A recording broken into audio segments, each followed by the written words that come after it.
Hey everybody, Ericka Redic here with Of the People. Very excited to have on Mr. Ryan Brinkley, presidential candidate running on the Republican ticket. Now, I first heard about you from our friend Dan Roseblade, who was at an event, I believe it was hosted by Jaco Booyens, or he was there. Yeah. And so it was like, okay, if Jaco Booyens likes this guy, He's my friend. then he must be legit. So you have a great background in finance, right? In investment. So everybody who's out there, every American who's hurting from inflation right now, I would love to hear you speak to them about that. But you're also a pastor, which was one of the things that I thought was really cool personally as a Bible-believing Christian. I want to know that the person leading my country has some morals and values. So we're really excited to have you on today. So first, share a little bit. You said you've got some messaging, a message for Americans about finances that you wanted to share. Absolutely. Well, first of all, thank you for having me on. Yeah. And I would love to be on your later show and dive into more Yes. detail. But we'll talk a few minutes We'll dig about in. What's different about our campaign. Okay. There's a lot of Republicans out there. A lot of times the voices is hard to hear because you get on news and you get one minute, minute and a half, 2 minutes. And so we've been sharing a message. We've been grassroots. We're mainly through Iowa. Been here to New Hampshire now 3 or 4 times. Great. I'm not a billionaire, so I don't have 50 million to put in big ads. All right. But we are blessed, and we're sharing this message that it's time for America to truly have an economic revival. But we can't do that as well unless we have a spiritual revival, which means a lot. But it has to do with us connecting back to God and each other. Oh, because we have got problems. Now, our problems economically are big, and most of America doesn't know how big they are. So I have to share with America the debt we have, but more importantly, how much it's going to be in the next few years. So it'll be $50 trillion in about 8 years. We spend 8% of our budget on interest payments now. Alone. And Did you guys catch that? Just the interest on our debt. Okay, sorry. Please go ahead. And it's going to balloon to probably 15 to 20% in 8 years. That's outrageous. And we don't have any money. So we don't have a dime to spend. So what we're doing is we're taking out credit cards in your children's names, and we're paying off interest-only payments today. So we're printing money, and we don't have a plan for this. So this is going to cause hyperinflation. Yep. It's also going to kill growth because the only way the Fed has to stop inflation is to raise rates, which hurts small regional banks primarily. Yep. Because they bought Fed money, the treasuries. Treasury bonds. At 0%, 1% for 10 to 15 years, and now they're worth 70 cents on the dollar. And now their money is stuck in a zero interest. That's right. So they can't sell them because you can buy them on the market useless. better. Yep. So at the end of the day, banks are in trouble. So how do we navigate through this? We've never cut. We haven't balanced since Newt Gingrich and Bill Clinton in the early 90s. 30 some odd years before we balanced the budget. I think we even so had we have to have a plan to do that. surplus back then, but that's another story. It's time for us to do this again. Now, we put together a true 7-year plan to balance the budget. It's in writing, Binkley2024.com. Check it out. In 7 years, we can make our first principal payment on debt in over 35 years, and that's part of our plan. When we do this, we're going to reset the country to be strong financially. It's no different than if you can imagine a big corporation that does a restructure, and in that restructure, some things happen, but all of a sudden their stock goes up. Why? Yeah. People believe in it now. Yes. And that's what has to happen in America. People don't believe in the U.S. dollar. Yeah, we need to restore faith in our credit, our good name and credit, and make good on our obligations. So we have abused the dollar, and so we have to fix that. Yeah. And we're going to do that also through transforming healthcare. Now, healthcare is a big part of our plan. Most people may not know this, but healthcare inflation is 40% higher than regular inflation for 20 years. 40% higher. So if I put up a chart of regular inflation, healthcare inflation is 40% higher for 20 years. We've let it become a system of monopolies in health insurance, so true. Big pharma, as well as the hospitals themselves. So we have a plan that actually brings price visibility, puts the patients back in charge, actually helps small businesses create associations so they can compete with the bigger companies. Ooh. And we're going to truly get rid of the waste in our system. Oh, I like it. So we're number one cost in the world in healthcare by double, and Okay. we're not even in the top 20 in patient outcomes. Outcomes. Patient outcomes. So we They're do all these literally tests that really sending don't people home early when they're still sick and calling that success. You guys, that is not healthcare. And we spend Excuse a lot me of for money. Interrupting. It's just okay. outrageous. So, we have a plan to fix that. It's very similar to what we have today. I have a friend of mine, his daughter-in-law was having a baby. Okay. They had a high deductible, $12,000 deductible plan, and that's Okay. what it costs to have the baby. They're like, I don't have $12,000. They're newly married. And they said, well, how much is it if I pay cash?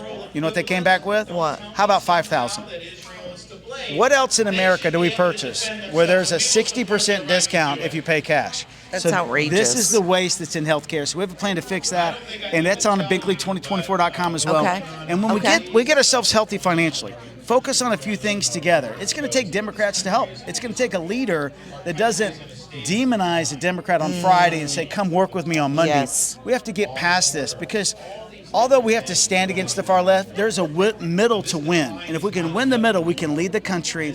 Let's lead the country. Let's change education. Let's control our border. Have a work registration plan for the people that we want to work here. Everybody else has to go. Yeah. But we can end sanctuary cities. We can fund the border. We have a $30 billion funded border program because it's going to take money to fund the border. That's right. That is so true. So you just sound like a practical, entrepreneurial, just like dollars and cents. And I don't mean that to sound like not compassionate, but I feel like sometimes people think spending more money equals more compassion. Right. And that's not ever necessarily been what I've seen.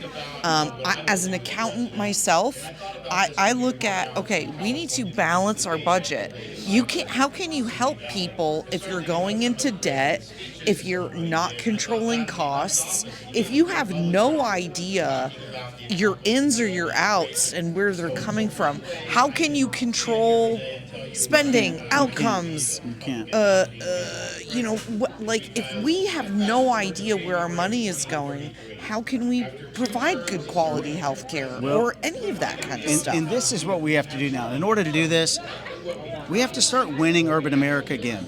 Now listen, this is one thing I'm saying. Okay. The Republicans have lost urban America. We've so lost true. the college students. So we It's lost so 46 true. of the top 50 cities in the last election to Joe Biden.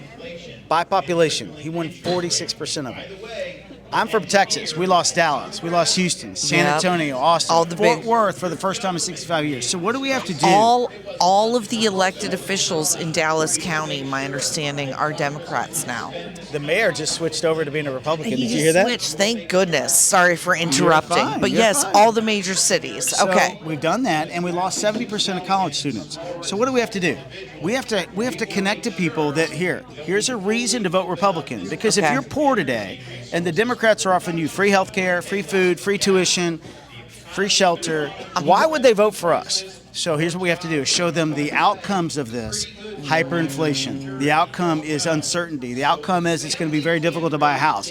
The outcomes is cars cost 30-40% more. Outcomes is college tuitions cost $200,000. So that's the outcome of socialism. But here's what we can do. We need to show people that we care. Yes. We need to show young people that we care about their education. And I want to Yes. start a volunteer movement. This is not big government coming in. Yes. Think of Peace Corps. Think of hundreds of thousands of volunteers moving into urban city by college students, teaching young people how to read, write, and do math. 3 to 5 hours a week. I'm asking young people, give me 5 hours a week, change the life of a child. It'll not only change their life, it'll change yours as well. And it'll change the culture of our country. I love that. You know what? We should also get you hooked up with our friend Joe Elliott, who does the Purpose Project.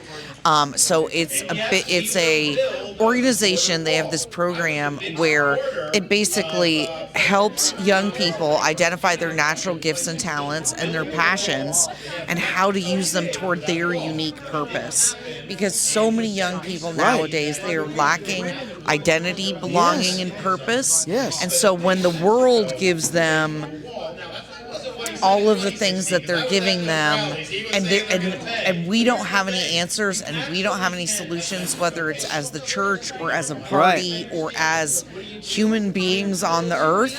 I think you're right. People are naturally going to gravitate towards people who say that they're going to care for them, and we're going to love you, and we're going to support you no matter what, and how terrible things are. And here's the other thing we can do too. So for young people, we can teach them how to read, write, and do math. When they're in high school, we can teach them how to have a trade. We need to get back to vocational trades. Let's teach people how to work. We need to start a work movement again. Teach them how to have a family-supporting living wage. Yeah. Not just some hourly job, but a family-supporting living wage. And we're going to train people in America. My vision for education is get them ready to compete on the global stage educationally, or teach them how to have a job in their career that pays a living wage. And when we do this, we'll end the cycle of poverty, and they'll know this. That wasn't big government that came and mentored me. That's right. That was a friend. We don't have to tell more Republicans. They're going to ask. They'll know it was somebody different, and that's the way we'll lead. I love that. It's like attraction rather than promotion. Just show them. Let's show people. And I think before we close, first of all, we would love to have you on the radio show to do a long-form interview, because I just love this. One of the first things that you said, I want to make sure we don't run over, and I want to highlight, which is we don't need to demonize, call names. And I think one of the big failures that Republicans, and I'll speak as a Republican, that we do is we will tend to insult the very people that we want to vote for us. You hear candidates and our leaders run out and call people names and things like that, and it's like you don't realize you are actually calling names and demonizing the very people that you want to vote for you. And if that's not attractive, people are not going to be persuaded by that. They're not. And so it's time for a new era of leadership. I think we know that. And America is starting to see that now.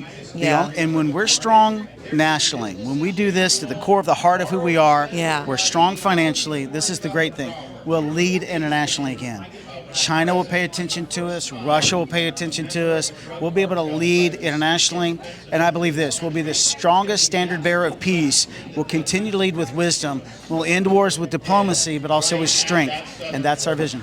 I like it. Thank you so much. Thank you, Ericka. Great to be with you. Very lovely to meet you. Thank you. And we'll definitely be in touch and have you on the show. And people can learn more at Binkley2024.com.